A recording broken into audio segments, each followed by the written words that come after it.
We were with the Prophet peace and blessing upon him when suddenly there came to him a messenger from one of his daughters who was asking him to come and see her son who was dying.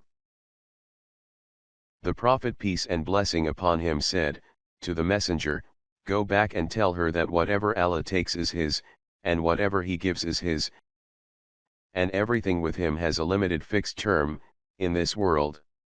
So order her to be patient and hope for Allah's reward."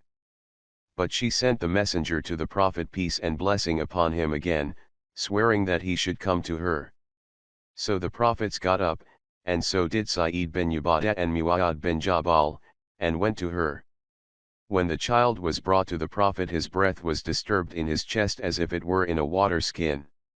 On that the eyes of the Prophet became flooded with tears, whereupon Sa'd said to him, "O Allah's Apostle, what is this?"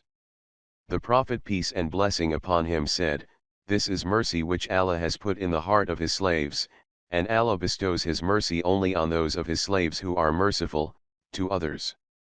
Saheeh Al Bukhari, Chapter, Oneness of Allah.